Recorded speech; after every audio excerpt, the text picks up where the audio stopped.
Движењето го започна група активисти предводена од Лукреша Мот и Елизабет Кеду Стентон, кои во 1848 јавно тврдеа дека американските жени пред законот треба да имаат еднакви права со мажите.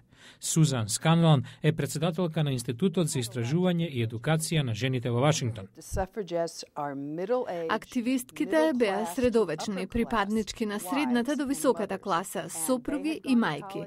Имале коледж или средно образование и донекаде биле во привилегирана позиција, но сватиле дека без пристап до гласачката кутија, нивниот живот не бил во нивни раце.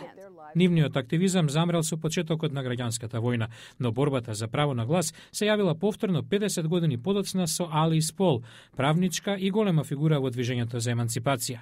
Еден ден пред инаугурацијата на председателот Вудро Вилсон во 1913, Алис Пол организирала парада во Вашингтон за да го привлече вниманието на Америка. Тоа привлекло внимание во медиумите, но не и меѓу народот. Во 1917 тие почнаа демонстрации пред Белата куќа, што било без преседан. 19-тиот амандман дошол во Конгресот и бил усвоен 1918. Државите го ратификувале на 18 август 1920.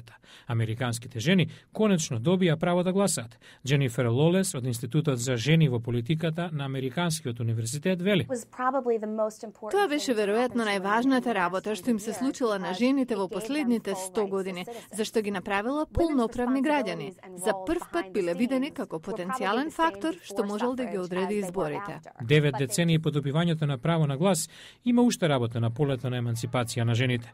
Жените чинат само 17% од членството во Сенатот и представничкиот дом, но жените како Пелоси, Клинтон и Пелин оставија белег во американската политика и испратија силна порака. Американските жени се сила за почит.